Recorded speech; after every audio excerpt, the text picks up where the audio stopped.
Welcome to the Slop Farm. Enjoy the video. You start by opening the game and going straight to the UI hierarchy. You don't wait.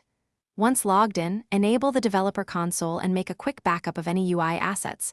This prevents rollback issues. Next, open Explorer and find Starter GUI, then Screen GUI and Player GUI because you will edit templates there. You'll focus on the menu object immediately, so select it, inspect children, and note current scripts and bindings before making changes. Now you change structure and behavior. First, edit frames and buttons and add size constraints or UI aspect ratio so the menu adapts to different screens. Once done, update local scripts that handle input, visibility toggles, and remote events. This is why the menu reacts correctly to players.